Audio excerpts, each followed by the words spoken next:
Ujung hadis Nabi menyebutkan waman massal khuta waman massal hasa faqad lagha. Barang siapa yang bermain-main dengan kerikil faqad lagha, dia telah jatuh ke dalam perbuatan sia-sia. Ini apa ini? Apa kerikil ini? Jangan ada yang berbicara. Wa may yatakallam, barang siapa yang berbicara faqad lagha, maka dia telah melakukan perbuatan sia-sia. Wa man lagha, barang siapa yang telah melakukan perbuatan sia-sia dengan bicara ketika khatib sedang khutbah, fala jum'ata lahu, maka dia tidak mendapatkan pahala Jumatnya. Itu peringatan itu dibacakan. Nah, sistem itu disebut dengan tarqiyah. Tarqiyah itu artinya mengantarkan khatib ke atas mimbar. Apa hukumnya? Assalamualaikum warahmatullahi wabarakatuh. Banyak sekali pertanyaan jamaah, Ustadz kasih kami channel untuk kajian anak-anak muda. Di antara anak muda berasal dari Aceh, luar biasa, channelnya Maulizul Akbar Nak. Tonton, subscribe, like, share, komen. Assalamualaikum warahmatullahi wabarakatuh.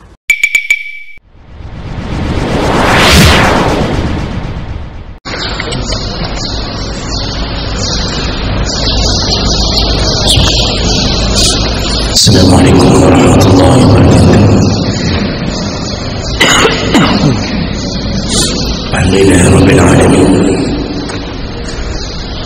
Wa bihi nasta'in ala umuri dunya waddin. Asyhadu an la ilaha illallah wahdahu la syarika lah.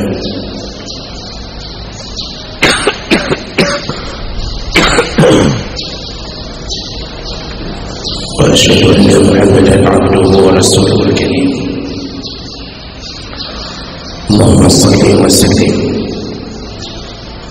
ala nabiyyina wa sayyidina al-Mustafa Muhammadin wa ala alihi wa ashabihi ajma'in.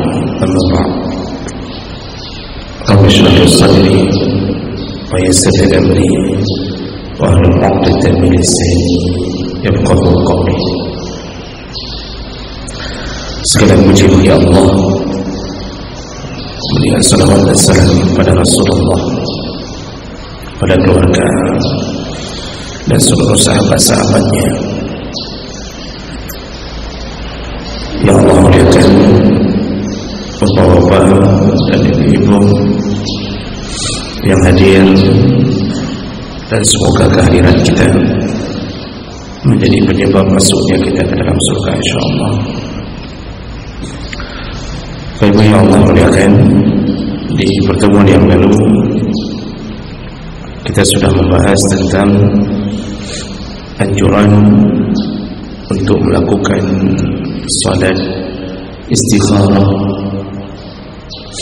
ketika kita dihadapkan pada satu pilihan yang mubah, pilihan yang mubah. Jadi tidak disunnahkan melakukan istikharah kalau pilihan itu berbentuk perkara yang wajib, yang sunnah, yang haram, dan yang makruh. Jadi tidak perlu melakukan istikharah untuk memilih apakah puasa Senin atau tidak, apakah puasa Senin atau tidak. Jadi tidak perlu istikharah, karena yang sunnah memang disunnahkan untuk dilakukan. Jadi tidak perlu juga istikharah pada perbuatan yang makruh, apakah akan melakukan mubazir atau tidak. Tidak perlu istikharah, karena memang yang makruh dilarang untuk dilakukan.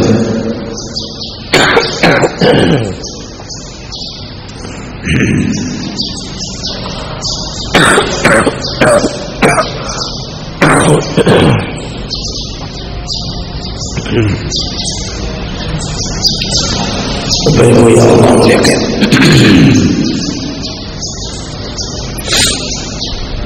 dan istikharah itu ada doa khusus dari Nabi sallallahu alaihi wasallam.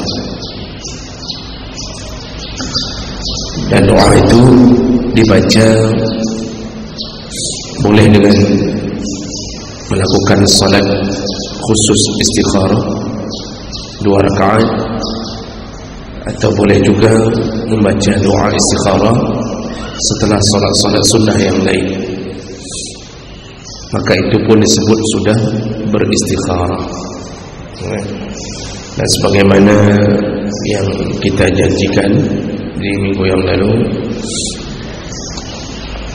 kita akan kopikan atau bawakan kopian doa istikharah, dan ada saya bawakan nanti Bapak Ibu atau Bapak-Bapak, Ibu yang bisa mengambil setelah pengajian, ya. Namun tentu jumlahnya tidak cukup untuk semua, jadi bisa diperbanyak, silahkan diperbanyak, kemudian dibagi-bagikan. Mungkin saya buat atau kita tinggalkan untuk masjid sekitar 2 lembar. Bagi yang ingin memperbanyak tinggal ngambil sama panitia masjid.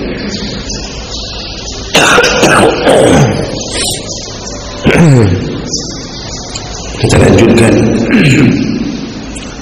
berikutnya, yaitu targhib fi salatil jum'ah was-sa'yu ilaiha.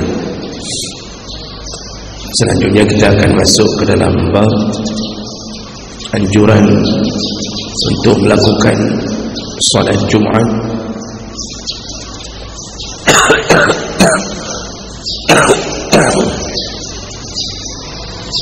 dan berjalan menuju ke salat Jumat.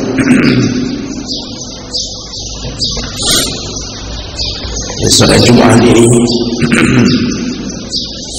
adalah salat yang diwajibkan Allah pada umat Islam, sebagaimana hari Jumat menjadi hari yang dimuliakan oleh Allah. Hari Jumat Allah pilihkan untuk orang-orang Yahudi di zaman Nabi Musa alaihi salam. Tapi ternyata orang-orang Yahudi Bani Israel tidak mau taat. Mereka tidak mau melakukan ibadah di hari Jumat. Mereka minta dilakukan di hari Sabtu atau hari Sabat. Maka Allah pindahkan ke hari Sabtu dengan kemurkaannya.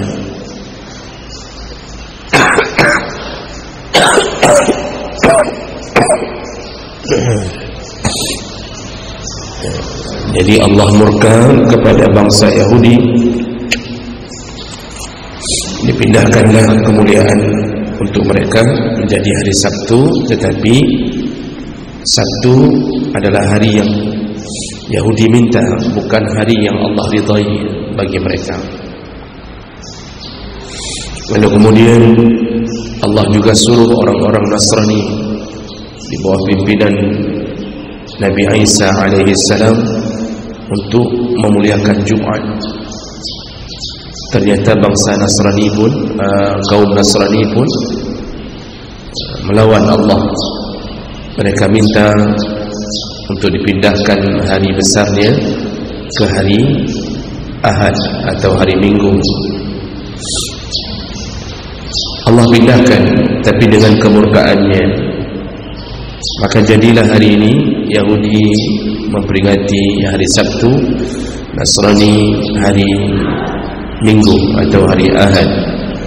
Ketika Allah bebankan hari Jumat kepada umat Muhammad, sampai hari ini umat Muhammad sami'na wa ata'na. Umat Muhammad mengatakan kami dengar, kami taat. Maka umat Muhammad tidak melawan Allah untuk minta dipindahkan hari Jumat ke hari yang lain. Nah, jadi ini menunjukkan kemuliaan umat Muhammad yang menerima perintah dari Allah Subhanahu wa taala.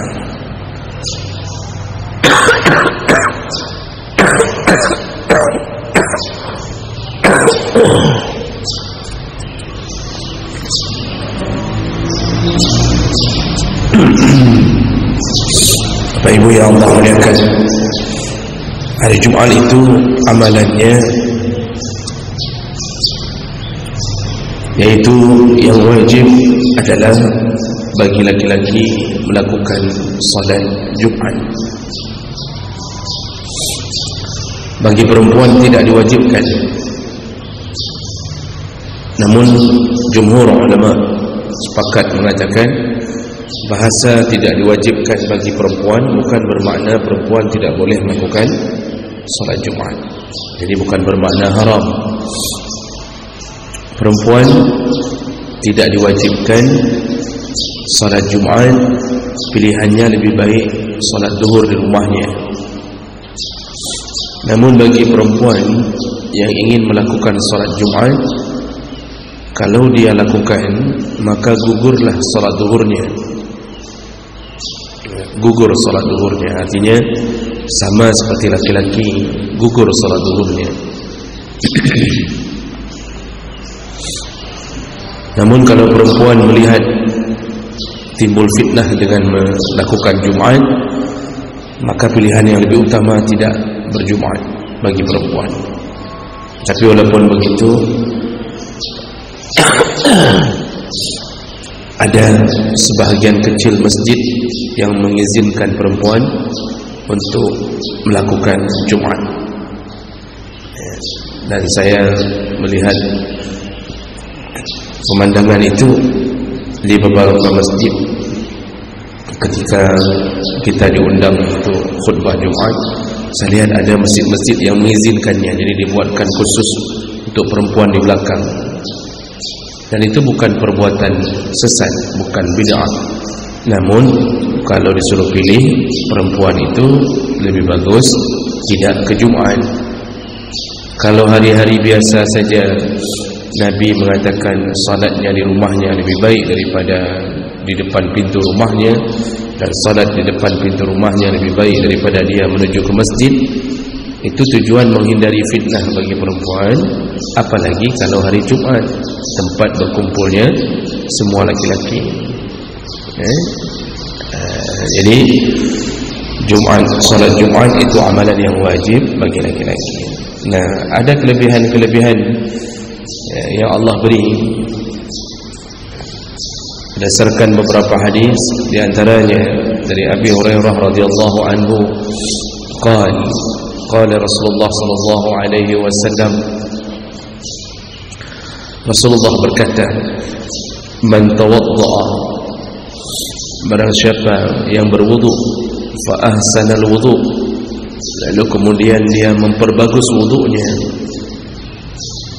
Ukuran memperbagus, dia sempurnakan yang wajib, lalu kemudian dia hiasi wudunya dengan yang sunnah. Ini kalau Nabi suruh ulang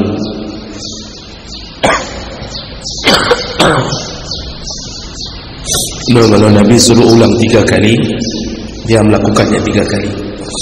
Itu wudu yang bagus. Kalau Nabi suruh gosok, walaupun itu bukan rukun wudu, dia menggosoknya. Kalau dia mencuci kepala, dia mencuci seluruh kepalanya. Jadi semua yang sunnah-sunnah dia sempurnakan. Itu wudu yang dimaksud fa ahsanal wudu, dia memperbagus wudunya. Summa ata al-jum'ah, setelah dia memperbagus wudunya, lalu dia pergi untuk melakukan salat Jumat. Fastama'a, lalu dia mendengarkan khutbah. Wa ansata, dia diam ketika khutbah sedang berlangsung, dia diam. Maka Allah Subhanahu wa taala memberi ghufira lahu ma bainahu wa bainal jum'atil ukhra, maka Allah ampunkan dosa-dosanya dari Jumat itu ke Jumat berikutnya.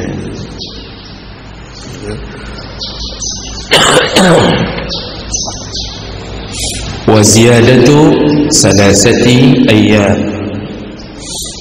ditambah lagi 3 hari diampunkan dosa oleh Allah. Dari satu Jumat ke Jumat yang lain 7 hari, dan ditambah 3 hari, artinya menjadi 10 hari Allah ampunkan dosa-dosanya. Wa man massal hasa faqad lagha, barang siapa yang bermain-main dengan kerikil, faqad lagha, maka dia telah melakukan lagha, yaitu perbuatan sia-sia.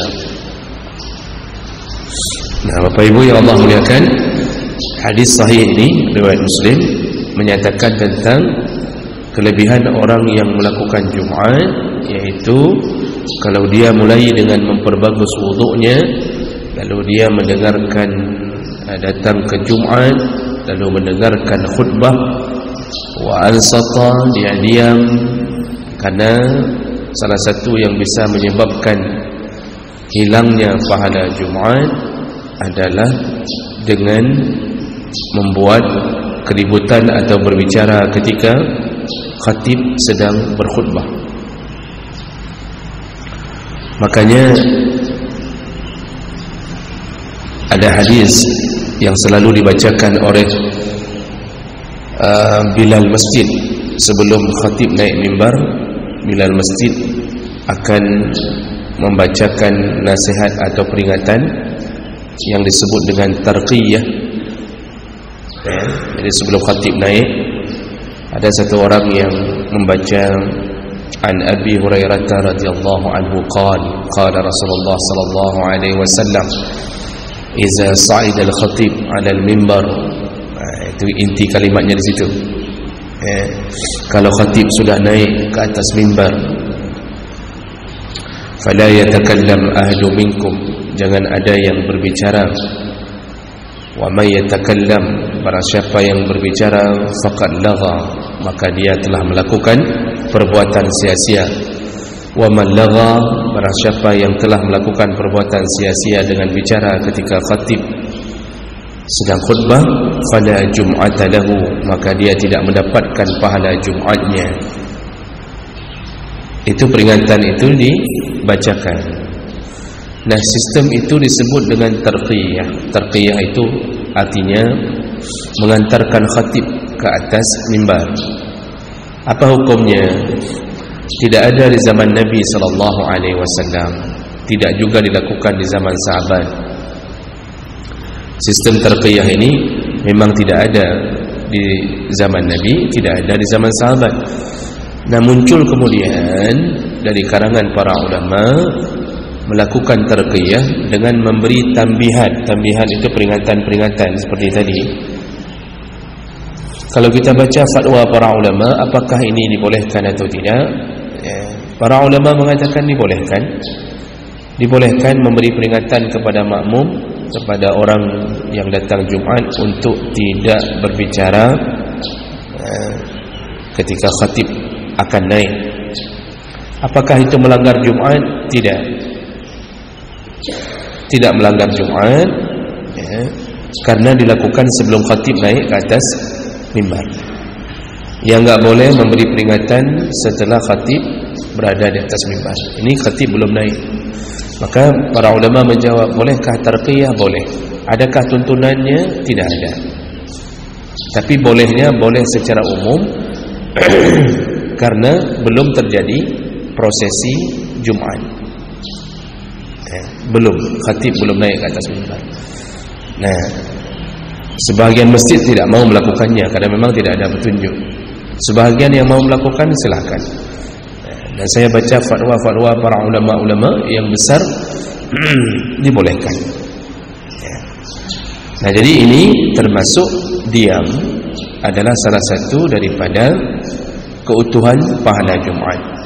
Bahkan hadis Nabi menyebutkan kalau ada orang yang menyuruh diam temannya, dia pun ikut lagha. Jadi misalnya ada orang bicara sedang Jumaat, sedang khatib khutbah Jumaat, lalu ada orang yang mengatakan ansit, diam, khatib sedang khutbah, diam.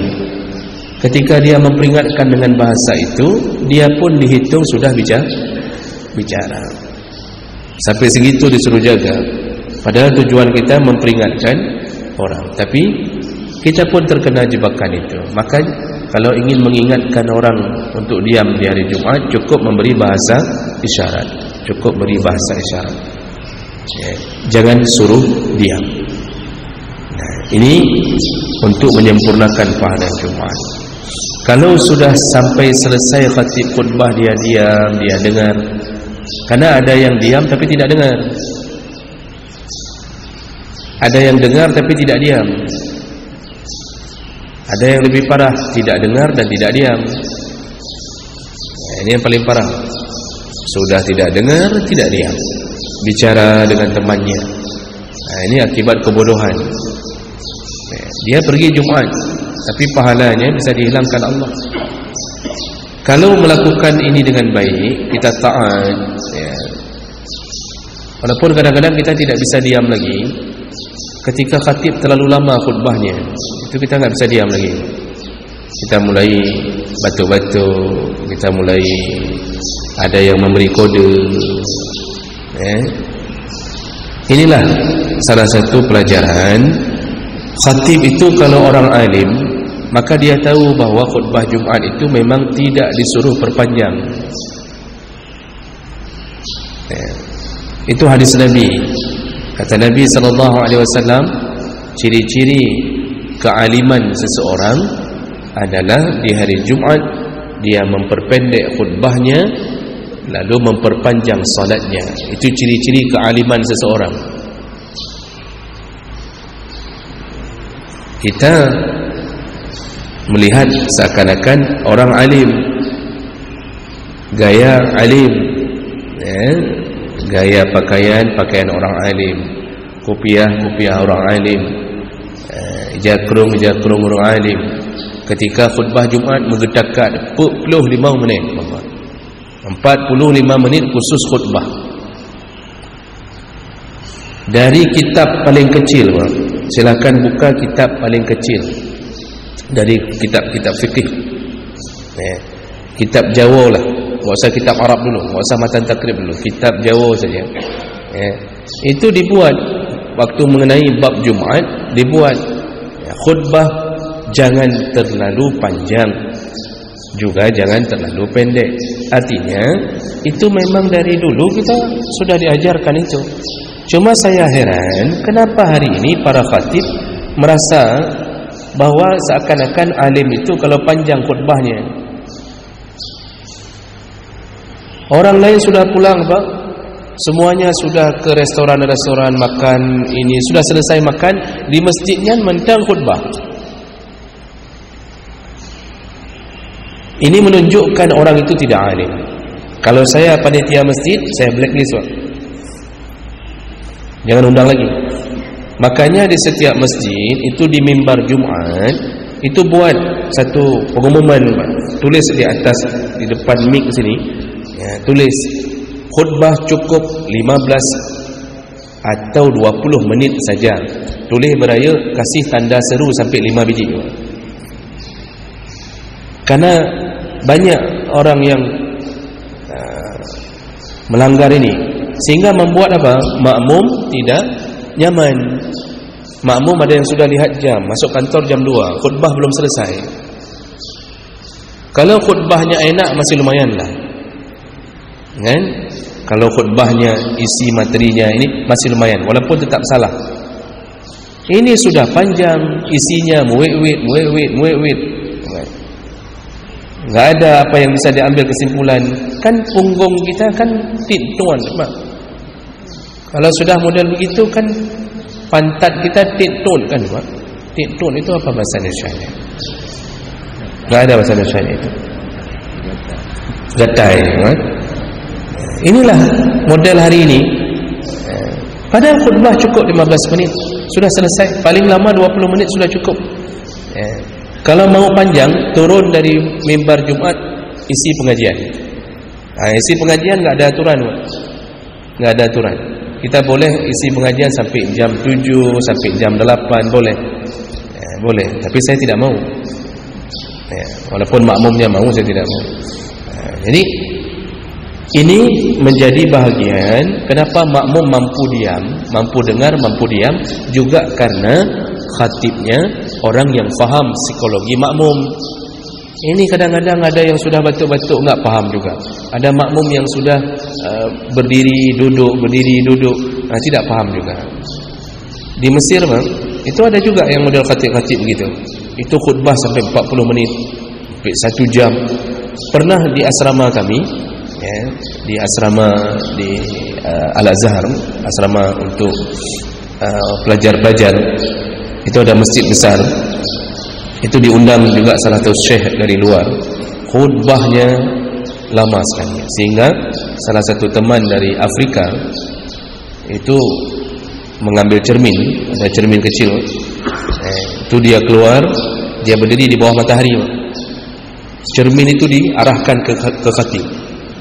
Itu ada saya di dalam masjid itu. Jadi kita lihat muka khatib sudah ada cahaya matahari, mudah-mudah Pak. Dari luar dia arahkan, karena dia udah nggak tahan lagi, udah nggak selesai, udah karap sejum. Kalau bapak mau praktek, jangan. Kita panitia kasih tahu melalui kertas. Kadang-kadang ada khatib yang terlupa bahwa sudah jam 2, dia belum selesai. Jadi itu hadis Nabi yang menyebutkan itu tanda-tanda kefakihan seseorang. Dia pendekkan khutbah, dia panjangkan salat. Jadi jangan merasa ketika kita enak bicara di atas, orang lain pun enak dengar di bawah. Enggak, tidak. Makanya kadang-kadang orang hari ini membanjiri masjid-masjid yang sudah faham itu. Jadi kalau masjid yang sudah faham itu dibanjiri oleh orang banyak. Kalau model-model masjid-masjid yang sampai 1 jam khutbah belum selesai, itu satu-satu mundur, orang nggak mau lagi datang ke situ. Panitianya pun tidak bereaksi. Makanya perlu buat peringatan. Buat peringatan di mimbar-mimbar, khutbah cukup 15 sampai 20 menit. Lalu buat satu lagi, jangan menyinggung urusan-urusan khilafiyah yang merusak persatuan umat. Ini yang perlu tulis. Ini saya tidak tahu di masjid ini ada tertulis atau tidak, saya belum tahu. Nanti ditulis bapak-bapak BKM, ditulis jangan menyinggung urusan khilafiyah yang membuat retaknya persatuan umat. Jadi orang pulang Jumat bagi. Itu gara-gara khatib tidak faham apa tujuan dia berdiri di situ. Baik, orang yang sudah bagus datang Jumat, dengar, diam, Allah ampunkan dosa-dosanya dari Jumat itu ke Jumat berikutnya ditambah 3 hari. 10 hari Allah ampunkan dosa. Kan tentu menjadi pertanyaan, bagaimana Allah ampunkan dosa sedangkan kita belum melakukan dosa? Itu kan baru berada di hari Jumat. Allah katakan 10 hari berikutnya ku ampunkan dosa-dosa, sedangkan kita belum melakukan dosa. Bagaimana mau diampunkan? Itu kalau salah dipahami, malah orang akan merencanakan untuk membuat dosa. Oh, tenang, rekomendasi 10 hari ke depan ni Allah paampun. Mulailah dia melakukan dosa besar, dia berzina, dia melakukan ini itu. Itu bukan itu maksudnya. Maksud Allah ampunkan dosa-dosanya di antara satu Jumat ke Jumat yang berikutnya, Allah akan buat dia tidak jatuh ke dalam dosa-dosa besar. Allah jaga dia. Orang yang solat Jumat itu Allah jaga sampai datangnya Jumat berikutnya. Kalaupun jatuh ke dosa-dosa kecil. Kalaupun terpaksa jatuh ke dosa kecil. Dosa besar Allah jaga. Karena yang membenamkan kita ke dalam api neraka adalah dosa besar. Dosa besar Allah tidak akan ampunkan kecuali orang itu taubatan nasuha. Jadi jemaah maka Allah ini dijaga oleh Allah, orang yang melakukan Jumat dengan baik. Kemudian di ujung hadis Nabi menyebutkan waman massal khuta waman massal hasa faqad lagha. Barang siapa yang bermain-main dengan kerikil, faqad lagha, dia telah jatuh ke dalam perbuatan sia-sia. Ini apa ini? Apa kerikil ini? Dulu di masjid Nabi itu lantai masjid pasir dan kerikil. Salah satu kelalaian yang dibuat oleh orang yang menghadiri Jumat adalah ketika khatib sedang khutbah, dia bermain-main dengan kerikil, karena yang ada di sekitarannya kerikil. Jadi sahabat itu ada yang ambil kerikil, dia hitung-hitung, nanti ada yang susun kerikil. Itu khatib sedang khutbah. Di situ Nabi mengatakan yang bermain-main dengan kerikil, dia telah jatuh ke dalam lagha, sia-sia. Seharusnya dia enggak peduli kerikil, dia dengarkan isi khutbah. Dulu sahabat awal-awal keislaman itu banyak yang begitu. Ya, jadi sambil dengar tangannya sentuh sana, sentuh sini, macam-macam. Bahkan ada yang paling parah, ketika Nabi sedang khutbah Jumat, tiba-tiba datang kafilah dari Syam. Ya, kafilah datang membawa barang-barang untuk dijual ke Madinah. Begitu terdengar suara kafilah dari Syam datang bawa barang, sahabat semua keluar dari masjid. Nabi sedang khutbah Jumat, keluar dari masjid untuk menyambut barang itu. Karena kan kalau barang baru, istilahnya siapa dapat duluan, yang baru-baru segala macam.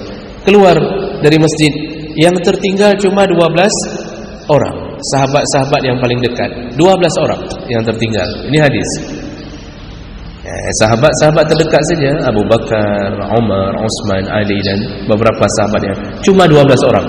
Yang lain semuanya keluar menyambut kafilah yang datang. Disitulah Allah turunkan ayat bahawa Nabi Muhammad telah ditinggalkan oleh sahabatnya, wa tarakuka qa'iba. Muhammad, mereka meninggalkan engkau dalam keadaan sedang berkhutbah, kata Allah dalam surah Al-Jum'ah. Makanya Imam Malik mengatakan bahawa Jumat itu sah kalau jumlahnya antara imam dan makmum jumlahnya 12 orang.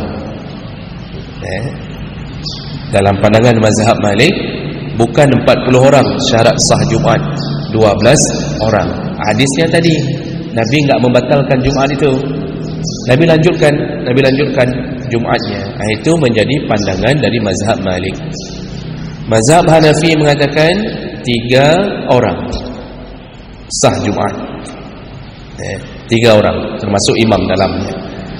Mazhab Syafi'i dan Hambali mengambil dari hadis yang lain juga sahih, yaitu 40 orang. Itu ada hadis yang lain 40 orang. Nah, begitu keadaan dulu sahabat, bukan hanya mengutip kerikil, sampai datang orang berdagang pun mereka tinggalkan Jumat. Begitu keadaan awal-awal Jumat dilakukan di Madinah. Hari ini kita tidak memilih kerikil, tapi kita bermain-main dengan alat-alat modern. Banyak hari ini orang pergi Jumat memegang HP lalu membalas WA sedang khutbah. Dia buka Facebook, dia lihat isi Facebooknya, dia lihat TikTok. Itu semua lagha, itu habis pahala Jumat. Dan saya lihat beberapa kali di depan mata kita lihat orang-orang yang mungkin tidak mengaji, tidak faham, itu sambil khutbah dia main. Ada yang main game, ada yang main game sedang khutbah. Inilah akibat didikan agama terlalu minim dari kecil, sehingga tidak peduli dengan urusan agama. Kenapa dia tidak diam sebentar untuk mendengarkan khutbah? Dia ambillah apa yang menjadi yang baik untuk dirinya, tapi dia lakukan. Ini sama dengan bermain kerikil atau bermain-main dengan sajadah. Ada yang bermain-main dengan sajadah. Jadi dia tarik-tarik benang sajadah, dia tarik-tarik benang permadani ambal yang ada di masjid. Makanya orang-orang beginilah yang menghancurkan permadani masjid. Itulah orang-orang begini. Duduk Jumaat, dia lipat-lipat sajadah, lalu kemudian dia keluarkan benangnya. Ada 30 kali Jumaat harus beli sajadah baru. Ya, habis benang dulu. Nah, begitulah keadaan orang hari ini bermain-main di hari Jumaat. Kalau tidur boleh tidak? Tidur itu termasuk lagha. Berarti enggak dengar. Tapi kalau tidurnya tidur sayup-sayup, tidur dalam keadaan mutamakkin, tidak bergerak, tidur misal begitu, tidur itu dia buka mata masih ada khatib, dia tidur lagi, buka mata khatib udah nggak ada lagi, makmum udah nggak ada lagi, imam udah nggak ada lagi, rupanya sudah waktu asar. Nah, ini batal Jumatnya, berarti tidak salat Jumat, harus otomatis wajib ulang zuhurnya. Nah, jadi jamaah belakang Allah Subhanahu wa taala, inilah nasihat Nabi yang pertama, yaitu perbaguslah diri menghadapi hari Jumat. Ya, sehingga Allah akan ampunkan dosa-dosanya dalam ukuran menjelang Jumat yang lain.